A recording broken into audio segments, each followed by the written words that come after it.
오늘날 사람들의 어떤 다른 사람을 평가하는 기준 가운데 하나가 집이 얼마나 크냐, 그리고 어떤 차를 타느냐, 이런 거에 맞춰져 있는 것 같아요. 예전에는 어느 대학 나왔느냐라고 많이 생각했는데 요새는 대학 나온 게 그렇게 중요한 것 같지가 않아요. 왜냐하면 예전에는 좋은 대학 나오면 돈을 많이 버는 것으로 연결이 됐는데 요새는 좋은 대학 나와도 비정규직으로 전전하고 뭐 그렇게 힘을 갖지 못해서 그런지 대학에 대한 어떤 그런 선호도는 상당히 떨어져 가고 있는 것 같습니다.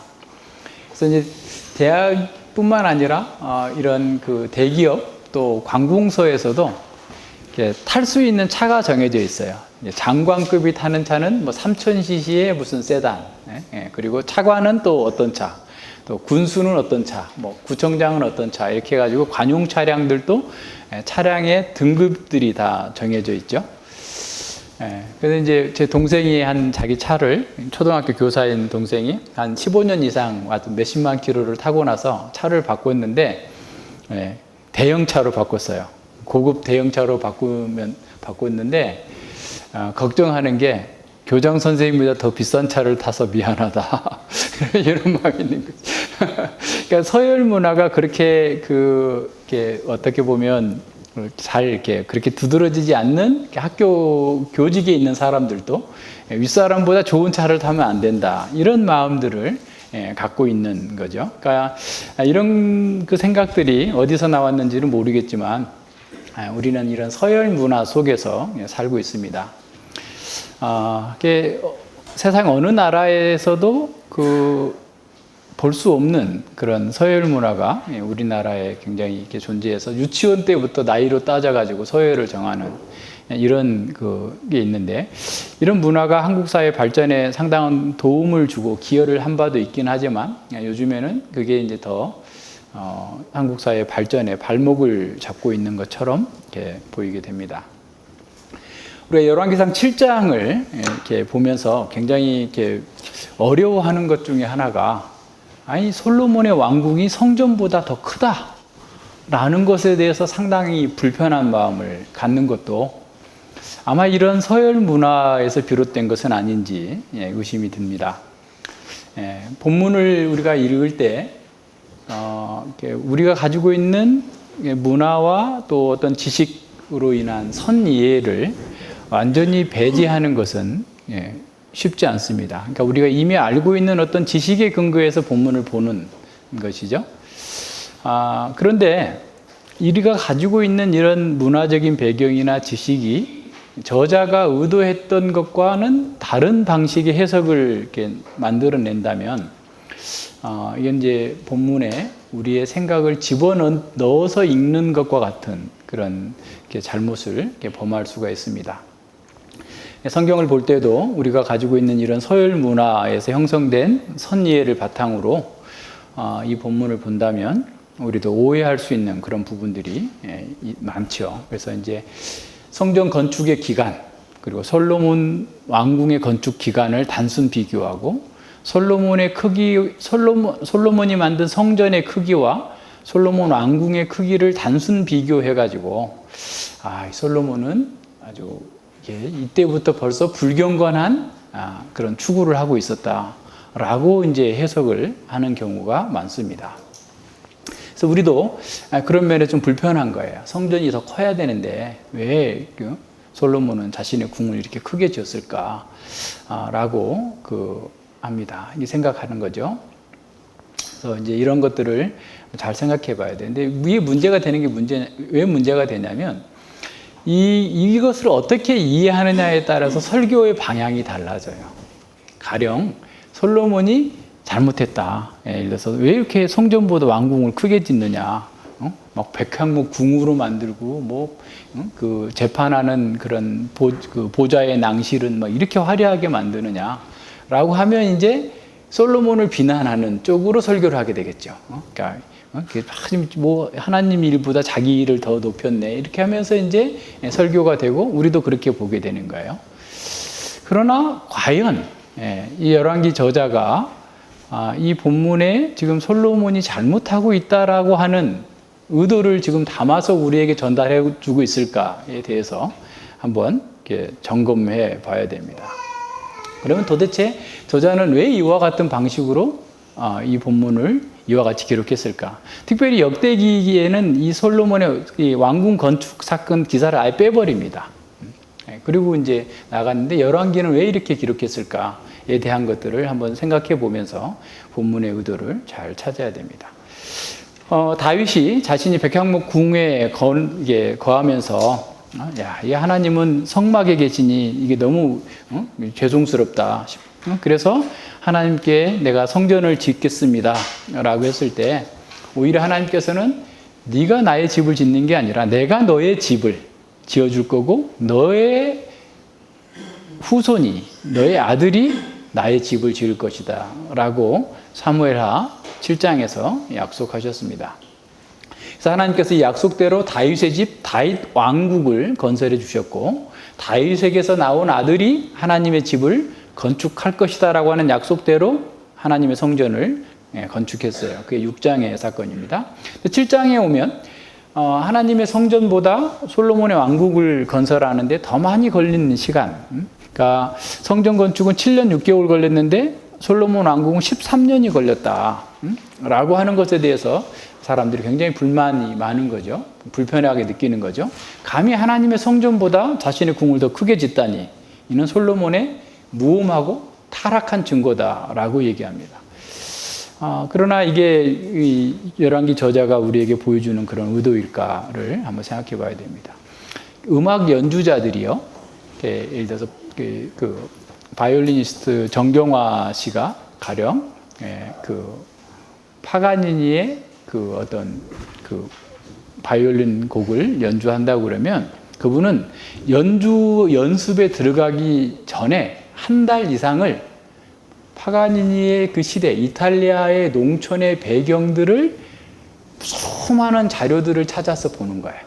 그래서 이 곡을 작곡한 작가가 무슨 생각을 가지고 어떤 의미를 담고자 했을까? 이걸 막 찾아서 연구하면서 그 작가와 자신을 동일시하면서 그 문화적 배경 속에서 해석하고 그것을 자기와 자기 시대에, 오늘 우리 시대에 맞게 또 연주하는 거예요. 그래서 이제 명가들은 그래서 다른 거예요. 왜냐하면 작가의 세계관을 내가 들어가서 그 작가의 세계관 속에서 충분하게 자기가 감동을 받고 그리고 그 속에서 영감을 얻은 다음에 자신의 세계관으로 재해석해서 이 시대의 청중들에게 아름다운 선율로서 음악을 들려주는 거예요. 그와 같은 면에서 설교자도 그런 작업이 필요합니다. 이게 단순히 오늘 우리 시대로 읽는 게 아니라 열왕기 저자의 마음으로 들어가서 열왕기 저자의 세계관을 가지고서 열왕기 저자가 무슨 의도를 가지고 왜 이 말을 여기에 집어넣었을까? 아니 성전 건축이 6장에 딱 나왔으면 그리고 13절부터 성전 기물을 만들면 아니 그걸 빼가지고 뒤에다가 넣으면 되잖아. 왕궁 건설하는 것은 1절부터 12절을 맨 뒤에다가 8장 그 사이에다가 넣어도 되는데 왜 굳이 이거를 13절 안에 이렇게 뒀을까? 도대체 의도는 뭘까? 정말 솔로몬을 비난하고자 하는 걸까? 이거를 하나하나 찾아서 봐야 돼요. 그래서 이제 다른 것의 어떤 기초에서 막 성경이 아닌 어떤 것을 가지고서 여기를 보는 게 아니라 성경 자체의 문맥을 잘 살피고 성경 시대의 솔로몬 당시에 열왕기 저자 당시의 문화적 배경들을 잘 살펴서 그것이 어떤 의미가 있을까를 보면 정말 열왕기 저자가 우리에게 전달하고자 하는 그 내용은 정말 보화와 같아요. 솔로몬을 비난해서 얻는 것보다 저자가 우리에게 전달해 주고자 하는 그 의도를 통해서 우리에게 주어지는 그 메시지가 훨씬 더 강력하고 하나님의 말씀으로서 우리에게 귀하게 받아들여지게 됩니다. 그래서 우리 이제 두 가지 질문을 해보는 거예요. 자, 왜 저자는 이 성전 건축과 성전 기물을 만드는 그 사이에 솔로몬의 왕궁 건축을 관한 기사를 넣었을까? 이게 첫 번째 질문입니다. 두 번째로, 고대 세계에서 왕궁을 건축한다라는 의미가 어떤 건가? 고대 세계에서 왕궁을 건축한다라는 것이 도대체 무슨 의미가 있는가? 그리고 왕궁은 어떤 기능을 했을까? 라고 하는 것을 본문과 당시의 고대의 근동의 문화적 배경들을 세밀하게 살펴보면서 그 답을 찾아가면 좀 더 분명한 메시지가 드러납니다. 우선 첫 번째 질문을 한번 봅시다. 자, 본문에서 저자가 솔로몬의 궁전 건축에 대해서 어떤 비난을 하고 있거나 어떤 부정적인 뉘앙스를 주고 있는지를 한번 찾아봐야 됩니다. 근데 없어요. 근데 이제 학자들은 7장 1절에 에트라고 하는 히브리어 단어에 주목합니다. 그러니까 그 에트라는 말은 그러나 또 곧 즉이라는 단어로 해석이 되기도 하는데 주로는 번역을 안 해요. 별 뜻이 없으니까. 그러니까 전환. 그러니까 어떤 상황의 전환. 그러니까 예를 들어 보세요. 6장에 7년 6개월이 걸렸다라고 하는 것에 성전 건축 기간을 이렇게 얘기를 하고 난 다음에 솔로몬이 자기로 해서 이게 어떻게 보면 문장이 전환되는 거죠. 단락이 바뀌는 거예요. 그런 의도로 에트라는 단어가 주로 사용되기 때문에 대부분의 성경들은 그 번역을 안 합니다. 근데 이제 굳이 이걸 부정적으로 보려고 하는 사람들은 이 에트를 그러나라고 해석을 하는 거예요. 즉 또 이런 표현, 그런 의도도 의미도 있는데 그건 무시하고 그러나라는 말로 해석을 함으로써 이걸 부정적인 의도가 있다라고 해석을 하는데 이게 전체 문맥을 찾아보면 7장의 문맥과 또 솔로몬 기사인 1장부터 10장까지 또 11장까지 문맥 전체 속에서 아직 그런 부정적인 뉘앙스를 찾아내기는 어렵습니다. 그래서 일단 이 문맥 속에서 우리는 그 부정적인 뉘앙스가 없다라는 것을 생각해 봐야 되겠고요. 이제 뒤에가 좀 더 다루겠습니다. 자, 두 번째 질문. 고대 근동에서 왕궁을 건축한다라는 말은 어떤 의미가 있었을까라고 했을 때 고대 근동 문화에서 한 왕의 통치권은 그의 적절한 거처, 다시 말하면 왕궁이 건축돼서 완성되기 전까지는 그의 통치권이 충분히 확보되지 않았다라는 것을 말하는 거예요. 그러니까 지금 솔로몬이 왕궁을 건축하는 것은 그냥 자기 영광을 구현하는 것이 아니라 자신의 통치권이 확보되었다라는 것을 보여주고 있는 거예요. 그래서 심지어 이스라엘의 문화 속에서는 여호와의 성전은 단지 여호와께서 거하시는 하나의 종교적 건물이 아니라 하늘과 땅의 주제이신 여호와께서 그 백성들 가운데 거하시는 하나의 왕궁으로서의 기능을 하고 있습니다. 그렇게 인식을 했어요. 그래서 하나님께서 다윗에게 내가 너를 위하여 집을 지으리라, 집을 세우리라 라고 말씀하셨다고 한다면 그 집은 그냥 단순히 다윗이 살 수 있는 그런 집이 아니라 다윗의 왕조를 얘기하고 있는 거죠. 영원한 다윗의 왕조를 얘기하고 있는 거예요. 그래서 하나님께서 다윗 자신을 위해서 집을 짓는 것보다 더 분명하고 확실한 영원한 다윗 왕조를 세우시겠다고 약속하신 거예요. 자, 그런데 그 다윗 왕조를 세우시겠다 하는 그 약속이 지금 비로소 성전 건축과 왕궁 건축을 통해서 성취될 뿐만 아니라 그동안의 족장들에게 주셨던 약속, 아브라함과 이삭과 야곱에게 누누이 반복되어서 주어졌던 그 약속이, 그 오래된 약속들이 지금 솔로몬의 성전 건축과 왕궁 건축을 통해서 성취되고 있다는 사실을 보여주고 있어요. 그래서 이 솔로몬의 왕궁 건설은 솔로몬의 개인적인 어떤 영광이 아니라 구속사적으로 명실공히 하나님의 나라가 세워졌다라고 하는, 하나님의 언약이 성취되었다라고 하는 중요한 이정표인 거예요. 그래서 열왕기 기자는 지금 그걸 얘기하고 있는 겁니다. 이것은 본문이 다루고 있는 순서와 비중에서도 확연히 드러나요. 그러니까 우리가 본문을 너무 쉽게 봐요. 그냥 슥슥슥슥 보는 거예요. 세밀하게 안 보고. 저도 마찬가지. 제가 설교를 안 하면 이렇게 세밀하게 안 봅니다. 저도 이렇게 설교를 해야 되니까 그냥 하고 들어가지. 설교하지 않을 때는 그렇게 그냥 이렇게 읽고 지나가는 경우가 많아요. 근데 보세요. 이 세밀하게 본문이 다뤄주고 있는 비중들을 한번 보세요. 저자는, 열왕기 저자가 왕국에 관한 중요한 정보들을 앞쪽에다 배치해요. 앞쪽에다 배치하는데 앞쪽에 배치된 건물들의 사용과 용도를 보면 솔로몬 왕이 사용하고 있는 사적인 공간이 아니라 공적인 업무에 필요한 공간들이에요. 2절과 5절에 보면 네바논 궁으로 나무 궁이라는 별칭이 붙어 있을 정도로 네바논에 있는 나무들을 막 쭉쭉 세워가지고 천정도 네바논 나무로 해가지고 그냥 화려하게 네바논 나무로 그냥 다 치장된 만듭니다. 근데 그게 어떤 거냐면 왕실의 창고와 업무를 위한 공간이에요. 이 솔로몬의 왕실의 창고는 개인 창고가 아니에요. 국가적인 창고예요, 이거는. 그래서 거기다 방패도 놔두고 조공을 받은 것도 갖다 놓고 수많은 보물들도 보관하고 이렇게 하는 거예요. 근데 이걸 부정적으로 보면 솔로몬은 창고도 이렇게 화려하게 지었다. 에이, 못된. 뭐 이런 식의 이제 얘기가 되는 거예요. 그렇지 않아요. 이거는 정부 청사의 기능을 하고 있는 거예요, 지금.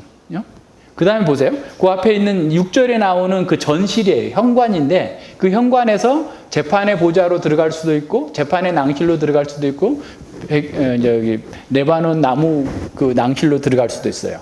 그러니까 그 중간에 그것도 아주 화려하게 아주 잘 꾸며놓은 거예요. 자, 그리고 보좌의 낭실은 재판의 낭실이라고 부르는데 보좌에 앉아서 재판하기 위한 겁니다. 이스라엘에서 재판은 왕이 해야 될 가장 중요하고도 엄숙한 일입니다. 그러니까 솔로몬이 내가 너에게 뭘 줄까라고 하나님께서 물었을 때 재판할 수 있는 지혜를 구한 거예요. 그러니까 그 정도로 중요한 일입니다. 공적인 공간이에요. 그러니까 재판할 수 있는 그런 공간을 위해서 아주 장엄하고 화려하게 설계하고 건축한 것은 굉장히 이건 중요한 일인 거예요. 그리고 이것은 솔로몬 개인의 영광이 아니라 이스라엘 국가 하나님 나라의 영광을 대변하는 보좌에 앉아서 심판하시는 그 하나님의 심판을 대행하는 솔로몬의 역할을 보여주는 거기 때문에 솔로몬의 개인의 영광과 관련된 게 아니에요. 하나님의 영광과 관련된 겁니다. 그렇게 7절까지 얘기하고 난 다음에 8절에 가서야 솔로몬의 궁과 애굽 왕 바로의 딸의 궁을 지었다라고 얘기하고 있어요. 비중면으로 보세요. 1절부터 7절까지가 다 공적인 공간입니다. 우리 주보에 나와 있죠? 주보에 한번 보세요. 주보 뒤에다가 이 그림을 그려놓은 맨 밑에 그림 큰 거 있죠? 예, 크게 맞힌 거 맞아요. 여기에 솔로몬의 백향 나무궁이 있고 현관 전실이 있고 그 다음에 여기에 재판의 궁이 있어요. 그죠? 예, 그리고 솔로몬이 있고, 그죠? 예, 그 뒤에 이제 끝에 바로의 그 딸의 그 궁을 이렇게 세워놨습니다. 자. 그리고 이제 그 9절로 12절에서는 그 궁을 건축할 때 재료와 방법들을 말해주고 있어요. 자, 그렇다면 이 솔로몬의 궁전은 솔로몬 개인의 사적 공간이라기보다는 공적인 업무를 수행하는 공공청사와 같은 곳이에요. 그래서 4장 20절 이하에서 열왕기상 4장 20절 이하에서 솔로몬의 식객들이 얼마나 많은지 엄청난 양의 음식들을 먹잖아요. 다 공무원들이 먹는 거예요. 놀러 와서 먹는 게 아니에요. 일부 그런 사람도 있겠지만 공무를 수행하는 사람들이 먹는 겁니다. 이스라엘 나라를 위하여서 그동안의 어떤 지방 자치 분권적인 상황에서 중앙 집권적인 그런 통치 체제로 전환하면서 중앙에 많은 행정 관리들이 필요했고 그 사람들이 일할 때 먹는 양이 하루 양식이 그렇게 많았어요. 그렇다면 그 사람들이 업무를 할 수 있는 공간을 만들어 줘야 될 거 아니에요.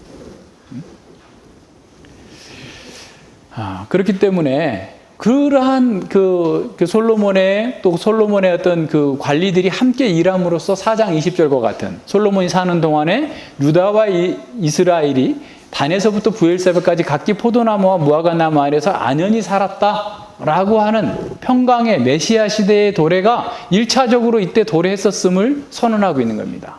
그러니까 평강의 왕 솔로몬과 그 관리들이 백성들의 안위와 복지를 위해서 사역한 결과로 이스라엘이 아브라함이 예언했고 다윗이 예언했고 수많은 그 예언자들이 예언했던 바로 그 나라가 평강의 시대가 솔로몬으로 말미암아서 왔었다라는 사실을 증거하고 있어요.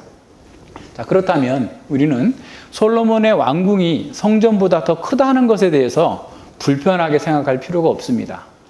한마디 더 첨언할 것은 솔로몬이 성전을 크게 짓고자 해서 지을 수도 없었어요. 왜요? 다윗에게 하나님께서 식양을 다 가르쳐 줬어요. 솔로몬은 다윗에게 가르쳐 준, 다윗이 받은 그 설계대로만 지어야만 했던 사람입니다.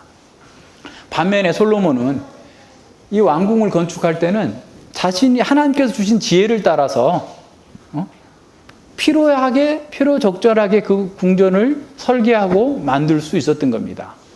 성전보다 작아야 된다고는 명분 때문에 당시의 최강의 국가로서 하나님 나라의 위용을 자랑하는 그런 이스라엘의 행정 관료들이 일해야 될 그 공간을 아주 협소하게 만들어야 된다라는 생각이 짧은 거죠. 이건 지혜롭지 못한 처사가 아니겠어요? 지금 여기 이 공간에 500명이 들어와야 된다고 하고서 이렇게 공간을 짧게 지으면 어떻게 되겠어요? 제정신이 아닌 거죠. 온 세계의 최강국으로서 애굽의 왕이 자기 딸을 바칠 정도로, 자기 딸과 함께 땅을 바칠 정도로, 또 어떤 학자에 대해 이번에 찾아보니까 어떤 학자는 솔로몬의 행정체제와 정치체제가 너무 좋아서 애굽이 그걸 본따서 했다라는 거예요. 그럴 정도로 지금 솔로몬의 국제적 위상이 뛰어난데 불어 성전보다 작아야 된다고 조그만하게 정부 청사를 만들어 놓고 있는 게 합당한 처사예요? 그게 지혜로운 일입니까? 그러니까 우리가 성경을 볼 때 너무 작은 시각, 좁은 시각으로 편협하게 보면 안 됩니다. 그게 하나님의 영광이 되는 것도 아니죠. 솔로몬의 왕궁은 명실공히 여호와의 왕권이 온 세상으로 확대될 수 있도록 그 위상에 필요하게, 걸맞게 화려하고 크고 웅장하게 지었던 겁니다. 솔로몬은 자신의 사적인 삶이나 공적인 삶 속에서 신정정치, 하나님 나라, 하나님을 대신해서 통치하는 그런 왕으로서 산 사람이에요. 중보자로서 삶을 산 사람입니다. 그래서 그는 바로 곁에 하나님의 성전을 두고 성전에서 늘 하나님을 예배하면서 하나님의 뜻을 따라서 자신의 나라와 온 세계로 나아가는 하나님의 경륜을 펼쳐나갔던 사람입니다. 이런 면에서 우리는 솔로몬이 지혜롭게 이 모든 과정들을 수행했다라고 이해하는 것이 훨씬 더 좋습니다. 성전 건축 기간이 또 성전 건축 기간보다 왕궁 건축 기간이 훨씬 길었다라는 것에 대해서도 비난하는데 그것도 비난할 일이 아닙니다. 왜냐하면 적어도 다윗이 죽기 한 5, 6년 전 아니면 한 10년 전부터 성전 건축을 위해서 준비했어요. 그러니까 그 사무엘하 24장에 그 인구 조사를 하고 난 다음에 그 오르난의 타작마당을 사가지고 뭐 성전 건축하는 것들 쭉 나오죠. 그 이제 역대기에 보면은 역대기 21장에서 여호와의 현언을 체험하고 난 다음에 이제 뒤에 가서 봅니다만 보고 난 다음부터 계속해서 그걸 준비해 왔던 것을 보게 돼요. 그러면 적어도 솔로몬이 건축한 기간만 시작해가지고 완성하는 기간만 7년 6개월 걸렸는데 그 앞에 기간은 그보다 더 걸렸을 수도 있어요. 다윗이 생존할 때부터 죽기 전에 계속해서 그 일을 준비해 왔기 때문에 이 뒤에 주차장에 꼬마 빌딩을 하나 짓자, 기독교 학교를 위한 꼬마 빌딩을 하나 짓자 해가지고 어제도 어떤 그 설계사 한 분을 만났는데 설계하고 허가 받는데 2달, 건축하는데 4달밖에 안 걸려. 땅이 다 이렇게 이렇게 준비가 돼 있는데도 허가 받고 설계하는데 2달 걸리고 건축하는데 4달이면 충분하다는 거예요. 근데 만약에 땅이 준비되지 않았다고 보세요. 땅부터 고르는 작업한다고 보세요. 그러면 건축하는 기간이나 이렇게 땅 만들고 설계 뽑고 이렇게 하고 이런 기간이나 동일하게 걸려요. 건물의 규모에 따라 다를 수 있겠지만 그래서 그냥 산술적으로 단순하게 계산해가지고 솔로몬의 왕궁 건설하는데 13년이 걸렸기 때문에 솔로몬은 자기 거는 더 이렇게 화려하게 하고 더 많이 관심을 가졌다라고 하는 것은 옳지 않은 해석인 것 같아요. 뿐만 아니라 뒤에 가서 성전에 기물 만드는 것이 얼마나 많이 기록되어 있어요. 13절부터 51절까지 성전 기물 만드는 거예요.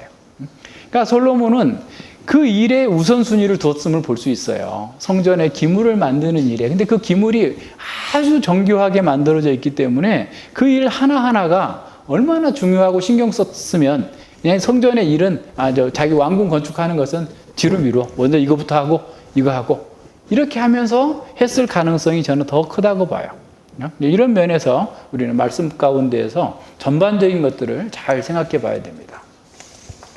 자, 그래서 또한 이제 그 주석가들이 바로의 공주를 위해서, 바로의 딸을 위해서 집을 지었다라고 하는 것에 대해서도 굉장히 그 부정적으로 보게 되는데, 전에들에 본 것처럼 바로가 애굽의 왕이 다른 나라의 공주들은 자신들의 왕자들과 결혼시키기는 했지만 자신의 딸들을 외국에 있는 왕에게 바치는 경우는 한 번도 없었어요. 근데 전후무한 일입니다. 그러니까 바로의 딸이 솔로몬의 그 아내가 됐다, 첩이 됐다라고 하는 것 그 자체가 이건 있을 수 없는 일인 거예요. 오늘날로 말하면 적절한 비유는 아닐 수 있겠지만 트럼프가 김정은에게 자기 처녀 딸을 바친 거나 같을 정도로 이게 세상이 뒤집어질 일인 거예요. 그 정도로 지금 이제 아주 굉장한 일입니다. 자, 그런데 이런 그 솔로몬의 영광과 국제적 위상이 얼마나 컸던지 바로가 자기 딸을 솔로몬에게 바쳤다.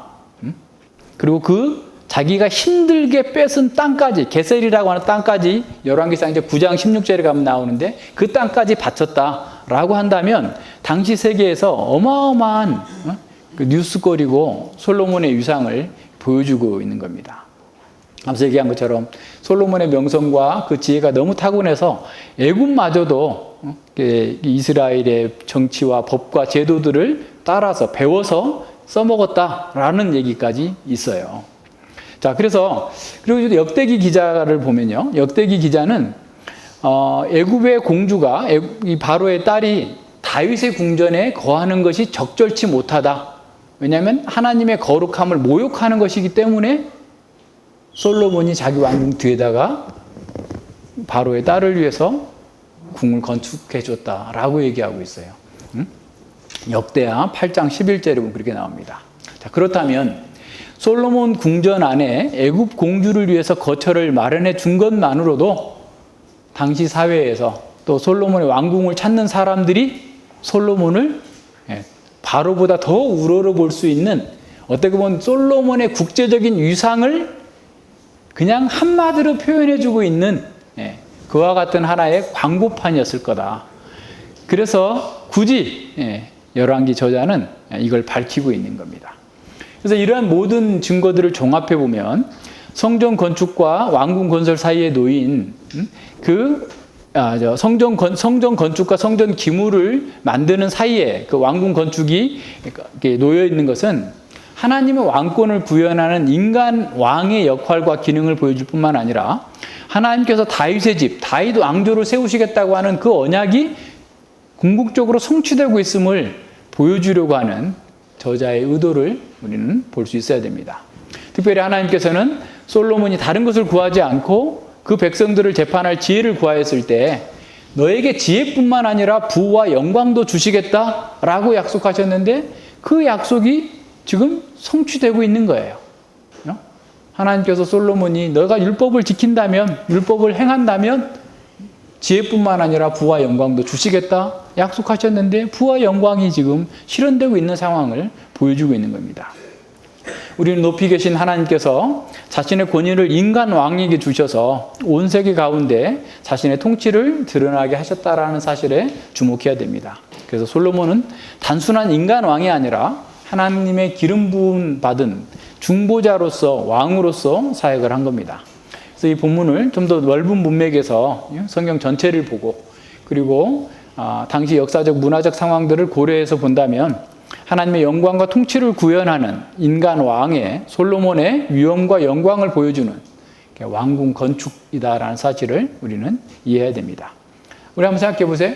우리나라에서 대통령하고 장관들하고 공무원들하고 누가 높아요? 대통령이 높죠. 그럼 대통령이 거하는 청와대가 정부 종합청사보다 커요, 작아요? 커요? 작죠. 정부 종합청사가 청와대보다 몇백 배 클 거예요. 한번 생각해 보세요. 여기 세종시 정부 종합청사 한번 견학할래요? 아예 한 동네에 그냥 정부 청사가 청와대는 거기에 정부 종합청사에 비하면, 근데 아직도 청사가 다 내려가지 않았잖아요. 뭐 경찰청, 국회 뭐 다 여기 다 서울에 남아 있잖아요. 뭐 국방부. 근데 청와대에 비하면 몇백 배 커요. 따지고 보면. 왜냐하면 그렇게 일할 사람이 많으니까. 성전은 중요하죠. 좀 머리예요. 이스라엘의 모든 정치, 종교, 생활의 머리예요. 거기서 다 모든 것들이 흘러나와요. 그러나 실제로 집행하는 일에 있어서는 얼마나 많은 사람들이 필요해요. 얼마나 많은 일들이 있어요. 그러니까 그 기능에 맞게 건축을 해야 되는 거지. 기능과 달리 그냥 그렇게 하면 되겠어요? 뭐 자동차 사장이 못하는데 너가 못하면 안 된다. 이렇게 얘기하는 것과는 다른 거예요. 이 본문은 그렇게 이해하면 안 된다라는 겁니다. 자, 이런 면에서 어떤 건축 규모나 기간이 중요한 것이 아니라 누가 중심인지 또 그 누구를 위한 건지 무엇을 위해서 하는 건지가 중요한 거예요. 궁전의 크기가 아니라 하나님의 율법과 정의가 구현되고 있느냐. 이게 중요한 겁니다. 신약의 교회도 마찬가지예요. 교회인 숫자가 얼마나 많느냐, 예배당이 얼마나 크느냐가 중요한 게 아니라 그 교회 가운데에서 하나님의 복음과 하나님의 정의와 하나님의 사랑이 구현되고 있는가, 하나님의 예수 그리스도의 몸된 교회로서의 속성이 나타나고 있고 그 사명이 구현되고 있는지가 더 중요합니다. 그래서 이런 면에서 우리는 이 모형인 솔로몬을 통해서 중보자 되시는 예수 그리스도의 영원한 왕권과 그분 안에 있는 백성들의 영광과 존귀함을 함께 이 솔로몬의 왕궁을 통해서 볼 수 있어야 됩니다. 신약의 교회는 왕 같은 제사장으로서 하나님의 영광과 권위를 세상에 보여주는 그런 사명을 받았어요. 그래서 뭐 외모로서 크게 하라는 게 아니라 그리스도의 성품을 잘 드러내는 것으로서. 그래서 우리가 지금은 우리의 영광과 우리의 존귀와 우리의 위엄이 가려져 있지만 그리스도께서 다시 오실 때 또 실제로 영적으로는 솔로몬의 영광과는 비교할 수 없는 그런 영광을 우리가 담지하고 있다는 사실을 우리 스스로 인식하고 그와 같은 위엄 있게 살아야 돼요. 구차하게 살지 말고 비굴하지 말고 내가 하나님의 그리스도 안에서 그리스도의 왕직을, 그리스도의 선지자직을, 그리스도의 제사장직을 이어받고 있는 존귀하고 위엄 있고 영광 있는 존재라는 사실을 스스로 인식하고 당당하게 담대하게 살아갈 수 있는 그런 사람이 되어야 됩니다. 성전 옆에 왕궁이 있다라고 하는 것에서 우리는 하나님의 아들로서 왕의 위상과 하나님의 통치를 구현하는 왕의 책임이 막중하다라는 것을 보여줍니다. 솔로몬이 율법의 말씀을 따라서 정의를 구현할 때 복을 누렸던 것처럼 오늘날 우리들 또한 그리스도 안에서 참된 자유와 안식을 누릴 수 있는 것 또한 그리스도의 말씀을 받고 그 말씀을 구현할 때 가능한 겁니다. 우리는 우리를 향하신 하나님의 사랑을, 율법에 담긴 그 하나님의 공의를 사랑으로서 구현함으로써 응답하는 것입니다. 그 응답은 하나님의 말씀에 순종하고 구현하는 것을 통해서 나타나는 겁니다. 그래서 예수님께서 너희가 나를 사랑하면 나의 계명을 지키리라 라고 선언하셨습니다. 예수님을 사랑하여서 주님의 계명을 지키고 공의를 실현하는 것은 우리가 진정으로 왕이 되었다라고 하는 증거예요. 왕이 어떤 거냐? 사람들은 증거를 나타내라. 우리가 복음을 전하면 증거를 나타내라. 하나님 보여줘. 그럼 내가 믿을게. 이렇게 말하는 사람들 있잖아요. 우리가 이렇게 그리스도의 위엄과 영광을 드러낼 수 있는 거예요. 하나님의 말씀을 지키고 공의를 행하는 것을 통해서 그렇습니다. 세상을 통치하는 진정한 왕은 주의 계명을 지키면서 정의와 사랑을 나타내는 사람입니다. 그래서 크리스토퍼 라이트라고 하는 그 구약학자는 율법은 우리가 왕으로 살도록 하나님께서 사랑으로 주신 선물이다라고 말씀하고 있어요. 그러니까 마찬가지죠. 우리 에덴 동산 어디든 다 이와 같은 세계관 속에서 살아야 됩니다. 자, 두 번째 13절로 그 51절에 보면 영광의 왕께 나아가는 길을 우리에게 보여줍니다. 솔로몬은 두로 왕 히람과 동명이인인 히람이 있어요. 이 사람은 납달리 사람의 그 어머니가 납달리 사람 이스라엘 지파 사람이고 아버지는 두로 사람이에요. 혼혈하죠. 그런데 아버지가 놋 점장이어가지고 아주 놋을 만드는 데 있어서 기술이 탁월한 이런 사람입니다. 그래서 이 사람이 아주 국제적 명성을 얻고 있었던 것 같아요. 그래서 솔로몬이 그 사람을 청해서 성전에 있는 그 기물들을 이렇게 만들어내게 합니다. 그가 만든 첫 번째 기둥이 놋 기둥이에요. 그러니까 놋 기둥에 대해서 아주 자세하게 설명이 됐는데 잘 안 보면 몰라요. 그죠? 그래서 이 그림 있죠?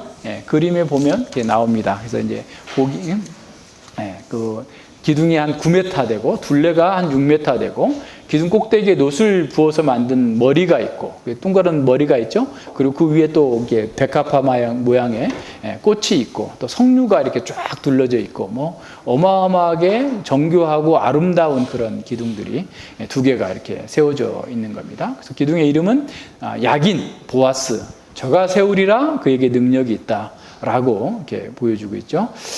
그래서 하나님의 주권과 하나님의 능력을 신뢰하는 이스라엘 백성들의 신앙 고백을 담아서 기둥의 이름을 세웠던 것 같아요.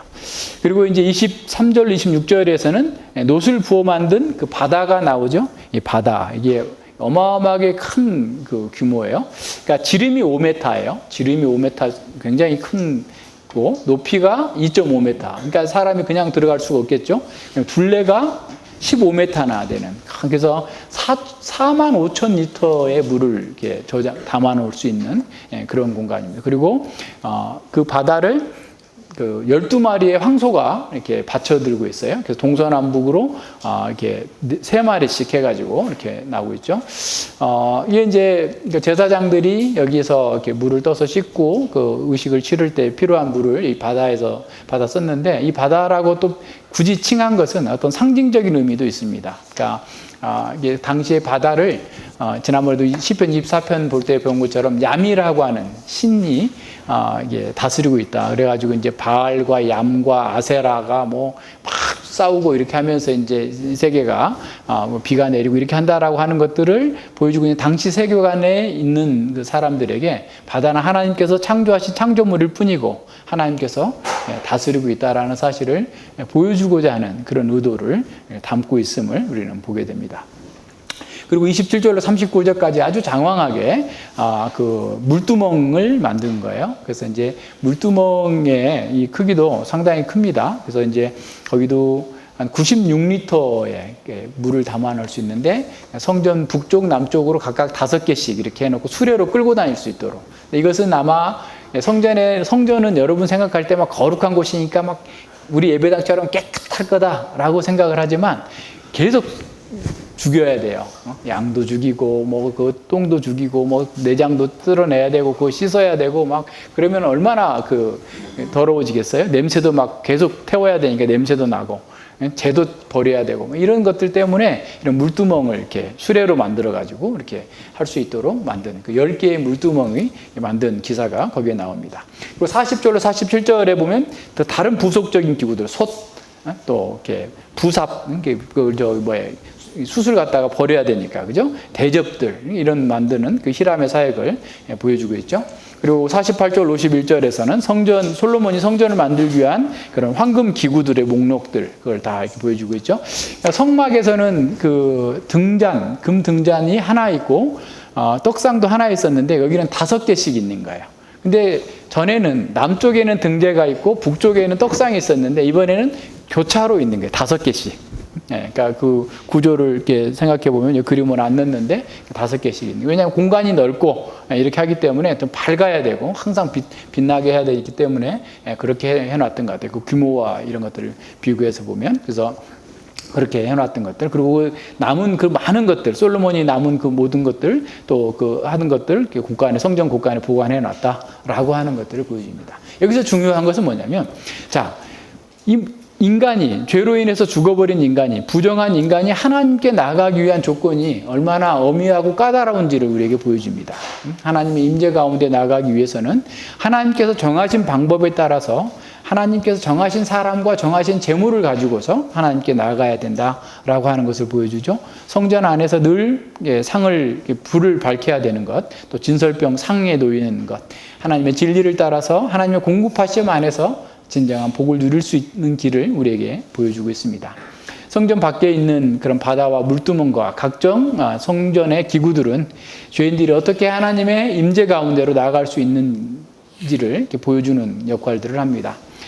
죄인은 자신을 대신해서 죽을 제물을 준비하고 제사장이 보는 앞에서 제물에다 손을 얹고 제물을 자기 손으로 죽여요. 그래서 무슨 생각을 했어야 되겠어요? 내가 죽어야 되는데 네가 대신 죽어주는구나 라고 하면서 자신의 죄를 회개하고 하나님께 나아가야 되는 거예요. 근데 사람들은 제물은 죽이는데 자기는 의롭다고 생각하고 항상 자기는 깨끗하다라고 생각하니까 이사야 선지자는 뭐라고 말해요? 너희들 제발 오지 좀 마라. 니네들이 밟는 성전 마당 뜰도 밟지도 말라.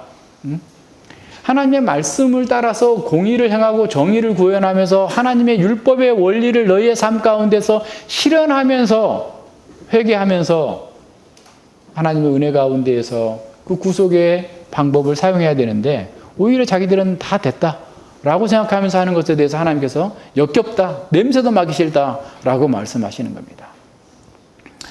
자, 이렇게 끔찍하고 복잡한 절차가 필요한 것은 우리가 얼마나 심각한 죄인이라는 사실을 보게 합니다. 뿐만 아니라 거룩하신 하나님의 영광 앞에 사람이 나간다고 하는 것이 스스로는 불가능하다라고 하는 것들을 보여주고 있어요. 자, 성막처럼 성전도 속죄의 장소이고 하나님의 임재의 장소입니다. 하나님은 오직 언약이라고 하는 문맥 속에서만 백성을 만나시고 백성 가운데 거하실 수 있습니다.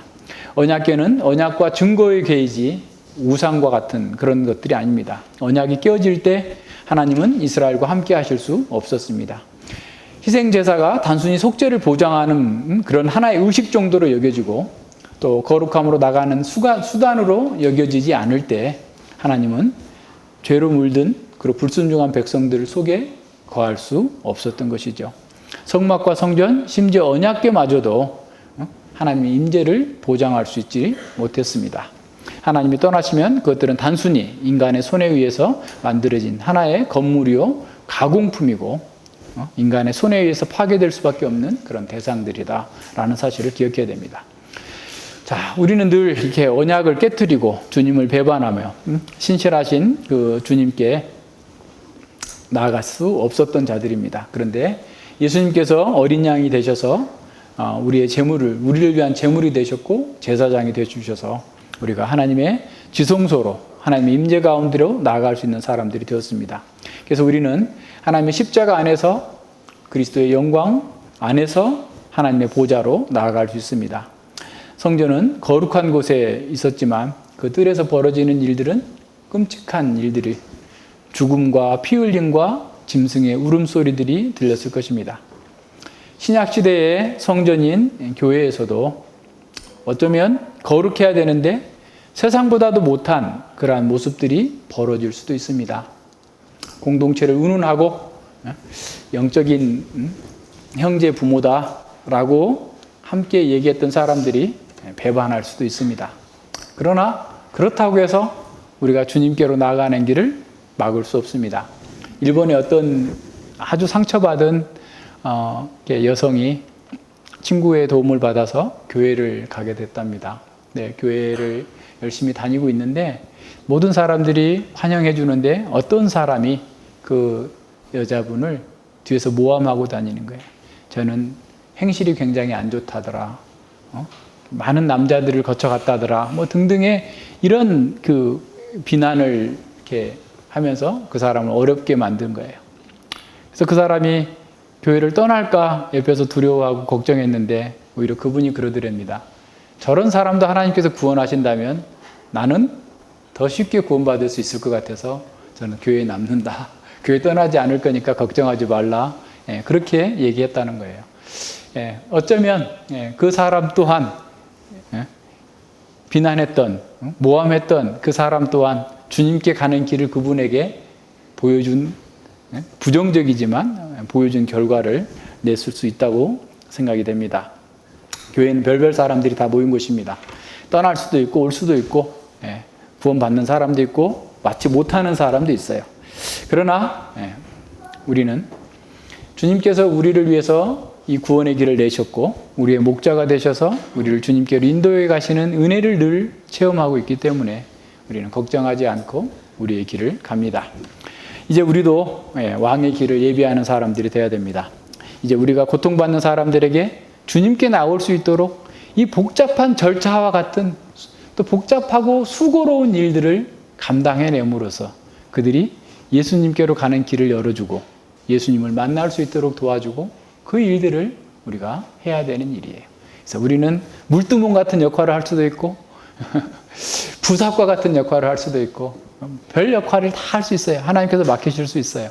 그러나 그것들이 다 불쌍한 영혼들이, 고통받은 영혼들이 주님께로 나아갈 수 있도록 그 보좌로 나아갈 수 있도록 이끄는 길이라면 우리는 그 수고를 마다하지 않고 그 일을 해나가야 되겠습니다. 에덴 동산에서 아담은 선지자와 제사장으로서 하나님을 섬겼습니다. 근데 창세기 2장에서 보면 선지자도 되는데 왜 선지자에 대한 내용들은 별로 잘 부각이 안 됩니다. 제사장과 왕으로서 역할은 부상이 되는데 근데 왜 그럴까 생각해 보니까 이미 그들에게는 충만한 지식이 있기 때문에 선지자로서의 충만한 지식이 있었기 때문에 굳이 얘기하지 않아도 이렇게 되는 거죠. 창세기 족장들의 삶에서도 제사장과 왕의 직분은 아주 부각돼서 나타나는데 선지자직은 잘 안 나타나요. 물론 그 아비멜렉이 아브라함에게 당신은 선지자다, 그는 선지자다라고 그 하나님께서 말씀하시는 대목도 나옵니다. 다윗과 솔로몬의 사역에서도 제사장 왕의 직분이 겹쳐서 나타납니다. 물론 다윗과 솔로몬도 지혜로운 선지자였다라는 사실을 신약 성경이 증거하고 있어요. 마태복음 12장 42절, 사도행전 2장 30절에 이렇게 나타납니다. 자, 고대 근동에서 왕이 제사장의 직분을 겸하는 것은 전혀 생소한 일이 아닙니다. 왕들은 정기적으로 제사를 드림에 있어서 주도적인 역할을 감당했고 때로는 그들이 종교 제도에서 대제사장이 되기도 하였습니다. 왕의 제사장 직분은 이스라엘의 경험과 사고에서도 완전히 생소한 것이 아니었습니다. 이스라엘의 족장들은 자신이 원할 때마다 제사를 집전하였고 다른 제의적 기능들을 수행하면서 그들의 가족과 부족들을 정치적 종교적으로 이끈 지도자들이었습니다. 사실상 서로 다른 인물이 제사장과 왕으로서 나뉜 것은 아론의 제사제도가 생긴 이후부터인 것이죠. 창세기 14장에서 아브라함을 축복했던 멜기세덱은 살렘 왕이고 지극히 거룩한 제사장이라고 칭함을 받습니다. 히브리서는 그리스도께서 메시아로서 왕과 제사장 역할을 모두 수행하신 근거를 멜기세덱에서 찾습니다. 더욱이 멜기세덱은 다윗의 생애와 사역을 예시해 주는 사람이었습니다. 이는 다윗 자신도 놀랬던 사실입니다. 시편 110편에서 화자는 장차 올 메시아 왕을 나의 주라고 선언합니다. 화자는 장차 주께서 열국을 심판하실 도구로서 사용하실 멜기세덱의 반차를 쫓는 한 명의 제사장으로 메시아를 묘사하고 있는데 시편 110편의 1차적인 문맥에서 왕과 제사장은 다윗입니다. 그러니까 다윗이 자기를 가리켜서 이렇게 말할 수 있나? 이렇게 이제 나중에 예수님께서 그 바리새인들과 논쟁할 때 그렇게 얘기하죠. 내 주라고 하냐? 이렇게 얘기하는데 시편 110편이 신약 성경에서 거의 20여 차례 이렇게 그 인용되어져서 그리스도의 제사장직을 변호하는 쪽으로 나타나는데 1차적인 문맥에서 110편에서 다윗은 자신이 왕과 제사장으로서 인식하고 있었음을 우리는 볼 수 있어요. 그래서 이 열왕기 7장을 이해하기 위해서 110편을 간략하게 보면요. 110편은 1절과 4절에서 하나의 그 선언적인 그 하나님의 신탁이 나옵니다. 그 신탁이 나오고 난 다음에 2절과 3절에서 그리고 5절과 7절에서 그 신탁이 실현되고 있음을 선언하고 있어요. 이게 묵상이 아니에요. 어떤 분은 묵상이라고 보는데 실현되고 있음을 선언하고 있고 장차 종국적으로 실현될 것을 보여주고 있는 거예요. 그래서 이것이 어떻게 보면 신탁이 주어진 다음에 그 신탁을 따라서 어떻게 보면 회중들이 노래하면서 그렇게 됐다. 그러니 당신이 그렇게 살아야 된다라고 얘기하는 그것과 관련이 되어 있습니다. 그래서 이런 부분들을 잘 생각해 보면 그 여호와의 옆에서 그러니까 이게 당시 이제 여러분 우리 지금 우리가 여러분 토요학교 B반에서 공부할 때 우리 보고 있는 그 책에도 아마 그런 그림이 나와 있을 수도 있을 것 같은데 옛날에는 여기 고대 근동의 그 부조 또 그림들을 보면 신이 있어요. 예를 들어서 바로 옆에 태양신이 있어. 태양신이 우편에 있는 바로에게 금호를 줘요. 금호를. 무슨 말인지 알겠죠? 그러니까 그거 관련한 거예요. 그래서 우리 시편 2편 할 때도 그 홀을 가지고 철장으로 깨뜨린다는 게 그 홀이에요. 하나님께서 주신 홀, 그죠? 그러니까 그 왕권이에요. 그 왕의 권위를 상징하는 거거든요. 그래서 그와 같은 방식으로 이게 왕이 곧 그 신의 우편에서 왕의 권위를, 그러니까 신의 그 권위를 부여받아서 신을 대신해서 통치한다라고 하는, 그것이 당시의 문화 세계관 속에서 이게 아주 다 이렇게 흔하게 주어졌던 그런 상황들입니다. 그런 속에서 왕은 제사장으로서 또는 이렇게 함께 그 일을 해 나갔다라는 사실을 기억하면서 보면 훨씬 더 시편 110편이 더 잘 나타나게 보여요. 그죠? 그래서 2절과 시편 110편 2절과 3절은 신탁의 말씀이 실현되고 있는 것을 보여줘요. 권능의 호를 주시고 주께서 다스리시니까 그로 인해서 주의 백성들이 거룩한 옷을 입고, 거룩한 옷은 제사장이 입는 옷인데, 또는 승리한 옷인데 그 옷을 입고 영원히 이렇게 하나님께 헌신하겠다라는 거죠. 두 번째 신탁에서 영원한 그 제사장이다. 멜기세덱의 반차를 줬던 멜기세덱 때문에, 멜기세덱을 따라서 영원히 제사장이 될 거다라고 얘기하는 거죠. 그래서 그것의 실현으로서 5절과 7절에 나타나는데, 그래서 왕과 제사장으로서의 메시아의 권능과 능력이 워낙 강해서 어느 누구도 도전할 수 없을 것이다 라고 하는 것이 거기에 핵심입니다. 그래서 이제 멜기세덱, 이 관련해서 이제 히브리서 7장 또 10장에서 쭉 이렇게 설명을 해주고 있는데, 그 내용들이 다 이거와 관련되고 있어요. 그래서 구약 백성들은 다윗이 왕과 제사장으로서 주님의 권능을 입고 다스리기 때문에 결국 그 왕국이 평강을 누리며 열방이 그에게 복종하게 될 것을 내다보면서 그렇게 노래했던 겁니다. 특별히 시편 110편은 시편 2편과 함께 왕들이 즉위식 때마다 불렀던 노래예요. 그러니까 다윗의 제사장직에 대해서는 주석가들마다 약간씩 다른 견해를 얘기하고 있지만, 이게 두 번이나 잘 나타나요. 법궤를 옮겨올 때, 그죠? 예, 그 법궤를 옮겨올 때 다윗이 제사장만 입는 에봇을 입었어요.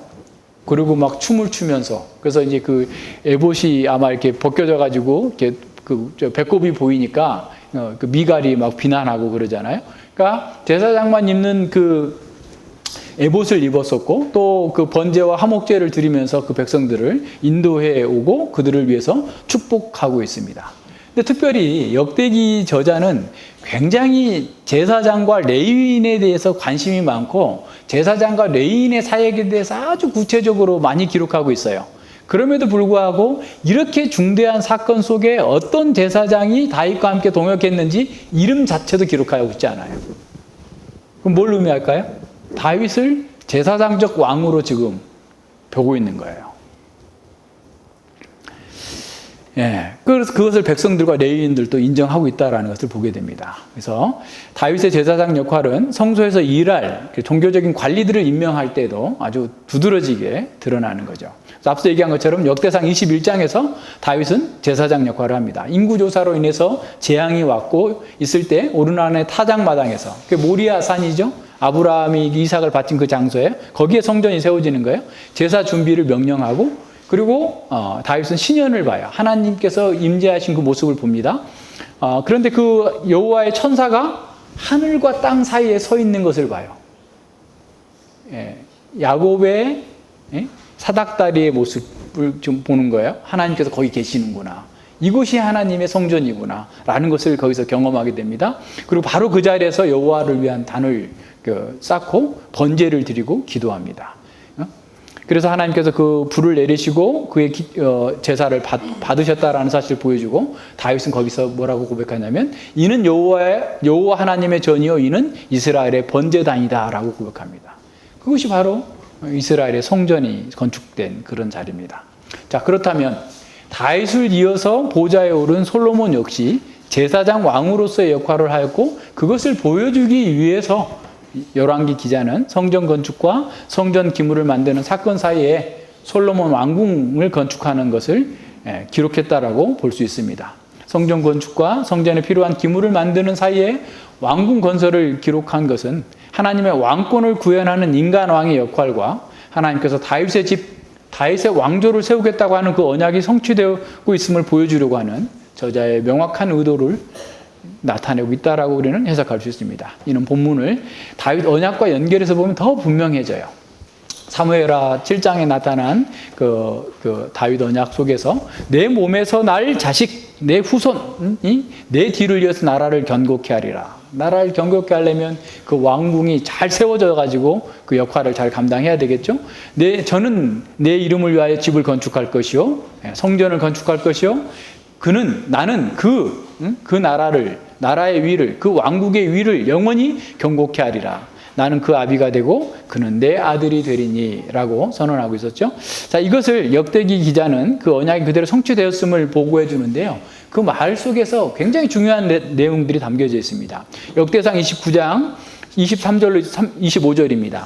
솔로몬이 여호와께서 주신 위에 앉아, 왕권에 앉아 그 붙인 다윗을 이어 왕이 되어 형통하니 온 이스라엘이 그 명령을 순종하며 모든 방백과 용사와 다윗 왕의 여러 아들이 솔로몬 왕에게 복종하니 여호와께서 솔로몬으로 이스라엘 무리의 목전에 심히 존대케 하시고 또 왕의 위엄을 주사 그 전에 이스라엘 모든 왕보다 뛰어나게 하셨다라 그랬어요. 심히 존대케 하고 왕의 위엄을 주신 게 어떤 거예요?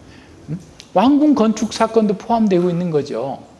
그러니까 고대 근동에서 왕궁이 건축되기 전까지는 그 사람의 왕권이 확정되지 않았다. 아주 유동적이다. 언제든지 왕위로부터 쫓겨날 수 있다라고 하는 문화 속에서 왕궁이 건축되고 견고케 되고 존귀케 됐고 왕의 위엄이 드러났다라고 이렇게 선언하고 있습니다.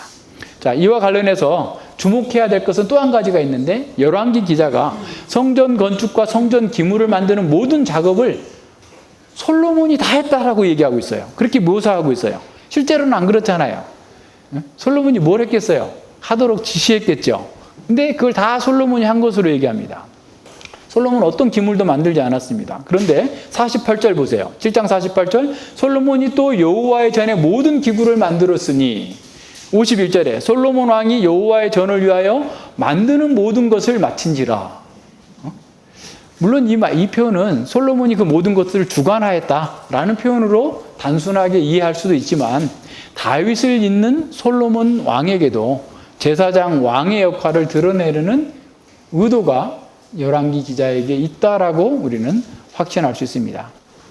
왜냐하면 성전 건축 후에 이제 8장에 가서 보면 나옵니다만, 왕과 제사장으로서 또 제사를 주재해요. 다윗처럼. 그리고 축복합니다. 제사장의 축복을 솔로몬이 대신하고 있어요. 자, 그래서 이 제사에 있어서 앞서 나와 있던 것처럼, 역대상에 나와 있었던 것처럼 그 다윗의 그 역할이 아주 분명하게 드러나지는 않지만, 그럼에도 불구하고 그 제사에 관한 중대한 임무를 솔로몬이 수행하고 있었다라는 것은 확실하다. 유진 메리르라고 하는 그런 학자가 이렇게 주장하고 있어요. 저 100% 동의합니다. 자, 다윗 언약의 핵심은 하나님께서 다윗에게 은혜를 베푸셔서 그 두 집을 세우실 것인데, 하나는 다윗 왕조고 하나는 하나님의 집이다라는 거예요. 이런 제사장 왕의 역할은 대적으로부터 백성들을 구원하여서 안식을 주고 백성들에게 거룩한 옷을 입혀줘서 제사장같이 헌신된 사람들을 세우는 것이죠. 이 예언은 솔로몬에게서 부분적으로 성취됩니다. 왕국과 성전이 영원토록 견고하리라라고 하는 약속은 솔로몬의 노년의 실패와 그를 잇는 왕들의 실패로 무산되었습니다. 그러나 놀랍게도 이 언약은 종말에 예수님 안에서 두 집이 합쳐져서 하나가 됨으로써 성취가 됩니다. 이스라엘에서 성전은 여호와의 영광이 임하는 장소였습니다. 그래서 회막이라고도 했죠. 만남의 텐트라는 거예요. 거룩한 그 텐트라는 거예요. 성막과 회막은 만남과 계시의 장소였을 뿐만 아니라 속죄의 장소이기도 했습니다. 거룩한 하나님께서 더럽고 불결하고 죄 있는 백성들 가운데 거하셔야 한다면 속죄제와 번제를 통해서 속죄의 희생을 드려야만 했습니다. 예수님의 몸이 성전이라는 의미는 그분이 곧 속죄의 장소인 동시에 하나님의 임재의 장소이기 때문에 그렇습니다. 예수님은 유월절에 제물이 되신 세상 죄를 지고 하는 하나님의 어린 양이셨고, 그 안에 하나님께서 온전히 거하셔서 누구든지 나를 본 자는 아버지를 본 것이다 라고 말씀하셨습니다. 에스겔에서 나타나는 그 아름답고 영광스러운 성전이 바로 예수님 안에서 예수님이셨고, 예수님 안에서 새롭게 태어난 교회였던 것입니다. 이제 성전은 건물이 아니라 예수님을 모시고 있는 교회 공동체입니다. 그래서 에베소서 2장 20절과 22절에서 너희는 사도들과 선지자들의 터 위에 세우심을 입은 자라 그리스도 예수께서 친히 모퉁이 돌이 되셨다. 이 모퉁이 돌은 우리가 생각할 때 그냥 뭐 기초석 정도로 이해하는데 시편에서 주어지고 있는 모퉁이 돌은 왕적인 존재예요. 왕으로서의 존재를 가리키는 겁니다. 예수님께서 왕이셨다는 거예요. 자, 그 안에서 건물마다 서로 연결하여 주 안에서 성전이 되어가고 너희도 성령 안에서 하나님의 거하실 처소가 되기 위하여서 예수님 안에서 함께 지어져 가느니라. 함께 지어져 가는 성전으로서의 교회가 되어야 되는 거죠. 성전은 하나된 교회, 성령께서 내주하심으로써 새롭게 태어난 교회에 대한 은유적 표현인 겁니다. 하나님께서 다윗을 위해서 지어주시겠다고 약속하신 그 집 왕국이 이제 다윗의 아들, 다윗의 후손인 예수 그리스도를 통해서 영원한 통치가 세워졌고 다시 다윗의 아들 예수 그리스도께서 하나님의 집 성전, 교회를 세우심으로써 온 세상 가운데 하나님의 임재가 확대되어 가고 있습니다. 회복된 다윗의 집은 새 성전이며 그 집의 기초석은 예수 그리스도십니다. 다윗의 자손이요 하나님의 아들이신 그리스도를 믿는 모든 사람은 다윗의 집과 하나님의 집에 들어가게 됐고 다윗의 아들이 되었고 하나님의 성전이 된 사람들이에요. 그러니까 우리가 얼마나 존귀한 사람들입니까? 그래서 하나님께서 임재하시겠다는 약속들이 지금 우리 안에서 이루어지고 확장되고 확산되어지고 있습니다. 이 약속의 성취는 지금 우리에게 부정에서 깨끗한 거룩한 사람으로 바뀐 것으로 확정되는 거예요. 정말 너가 다윗의 집이 되었는가, 다윗의 아들이 되었는가, 하나님의 아들이 되었는가, 하나님의 성전이 되었는가는 그 삶 속에서 깨끗한 사람, 거룩한 사람이 된 것으로 드러납니다. 시편 3절에서 말씀하고 있는 것처럼 거룩한 옷을 입고 즐거이 헌신하는 주의 청년들로 우리가 바뀌었는가? 그 속에서 우리가 성전이고 다윗의 아들이 되었는지를 확인할 수 있는 겁니다. 우리에게 이 거룩함은 선물인 동시에 하나의 과업입니다. 거룩함은 기본적으로 하나님의 임재로 말미암은 선물입니다. 우리가 거룩해질 수 없었어요. 하나님께서 우리를 죄에서 건져내시고 우리와 함께 하시기 때문에 거룩해졌습니다. 성전이 거룩한 것은 하나님이 거기에 계시기 때문인 것처럼 신약의 교회가 거룩한 것도 그 가운데 하나님께서 거하시는 성전이기 때문에 그렇습니다. 따라서 우리의 거룩함은 하나님의 임재를 유지하기 위한 하나의 요구사항입니다.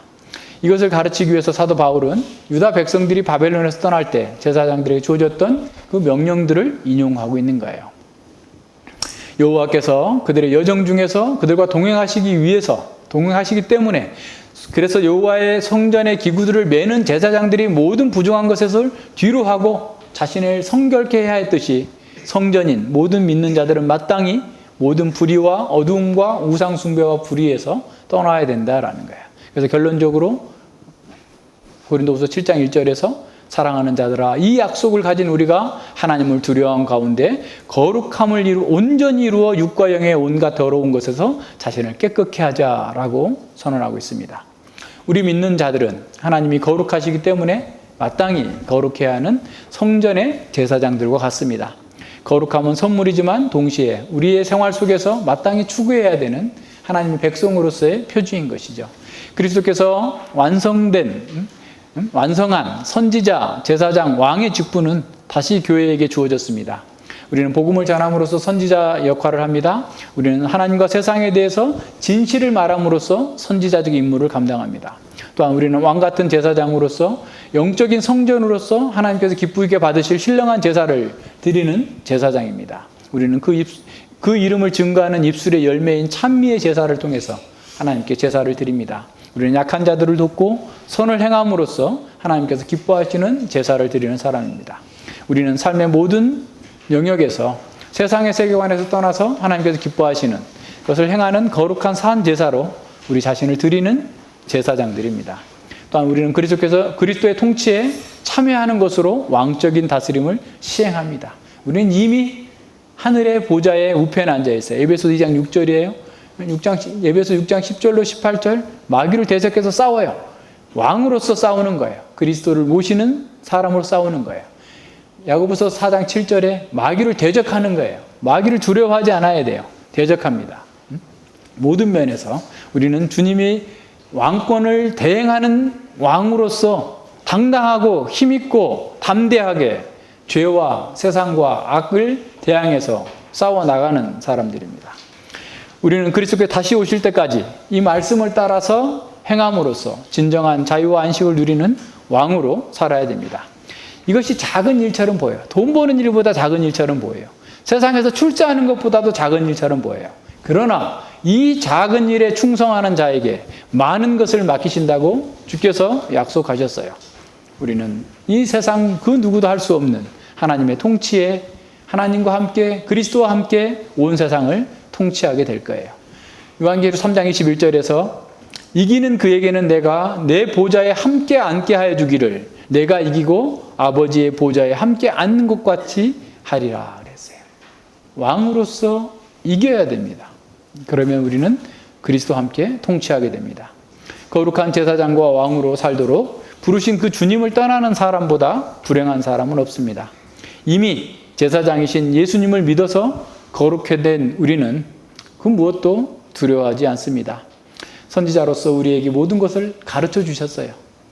거짓 형제가 있을 것이다.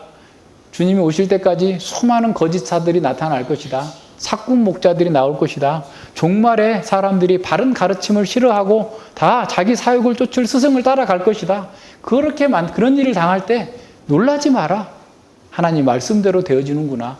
오히려 그들을 불쌍히 여기고 긍휼히 여기면서 기도하라 라고 알려주셨기 때문에 우리는 두려워하거나 걱정하지 않을 수 있습니다. 예수님의 영원한 왕적인 통치 우리가 함께 참여합니다. 이 시대의 어둠이 물러가고 의로운 해가 떠오를 때 주님이 다시 오실 때 우리의 모든 고통과 아픔은 치유될 것입니다. 우리는 더는 슬픔과 고통의 눈물을 흘리지 않을 것입니다. 이런 소망을 가진 우리는 서로 위로하고 서로 격려하면서 서로 왕이 되도록 만들어주고 제사장이 되도록 만들어주고 선지자가 되도록 만들어주면서 거룩한 옷을 입도록 도와주면서 우리에게 주어진 사명을 감당하는 교회가 되어야 됩니다. 깨어서 믿음에 굳게 서서 남자답게 강건하여라. 너희 모든 일을 사랑으로 행하라 라고 바울 사도가 얘기했습니다. 그것은 여전히 우리에게도 동일한 명령이고 또 우리가 지켜나가야 될 방법입니다. 같이 기도합니다. 예, 하나님 아버지 감사를 드립니다. 주님께서 열왕기 7장의 말씀을 통해서 우리가 누구이고 무엇을 위해 존재하며 또 우리를 위해서 베푸신 하나님의 크신 은혜와 그 경륜이 어떠한지를 알게 하여 주셔서 진실로 감사를 드립니다. 우리가 늘 어리석어서 늘 우리의 생각과 우리의 틀에서 모든 것을 이렇게 보고 판단하고 행동하기 때문에 넘어지고 엎드러지는 경우가 많이 있습니다. 그러나 주님께서 우리에게 이 말씀을 주시고 이 말씀에 따라서 거룩한 제사장과 선지자로서 왕으로서 우리에게 살도록 우리를 위해서 그리스도를 보내주셨고 그 그리스도를 예표하는 솔로몬이 이와 같이 지혜롭게 그 모든 일들을 행한 것들을 우리가 배웠습니다. 아버지 하나님, 저희들에게 지혜를 주시고 능력을 주셔서 우리의 죄에서 날마다 떠나서 참으로 거룩한 제사장으로서 하나님을 닮은 그리스도를 대행하는 통치자 왕으로서 주의 말씀을 증거하는 선지자로서 이 세상에 타락하고 부패하고 어그러져가는 이 세상 속에서 주님의 거룩한 성전이 되게 하셔서 우리가 깨끗하게 하시고 주님의 영광을 나타내게 하여 주시옵소서. 특별히 중국교회를 위한 우리의 섬김과 사역에 복을 주셔서 주님께서 영광을 나타내시고 주께서 기뻐하시는 열매를 맺게 하여 주시옵소서. 우리의 마음과 생각 속에서 늘 우리의 어떠함을 하나님께서 보고 계시다는 사실을 두려움 가운데 인식하면서 항상 주님의 나라와 주님의 영광을 먼저 구하는 거룩하고 복된 삶으로 날마다 주의 영광을 드러내는 왕적인 삶을 살아갈 수 있도록 함께하여 주시옵소서. 우리 가운데 마음이 약한 자들과 슬픔과 괴로움, 짐을 지고 있는 사람들 주님께서 긍휼히 여겨주시고 그들 가운데 참으로 제사장과 왕으로서 선지자로서 우리에게 주어진 특권과 영광과 위엄을 보면서 힘을 내서 주의 뜻을 따르는 참으로 아침 이슬과 같이 힘있는 주의 백성으로 거룩한 옷을 입고 주를 섬기면서 복을 누릴 수 있도록 함께하여 주시옵소서. 감사드리며 예수님 이름으로 기도드립니다. 아멘.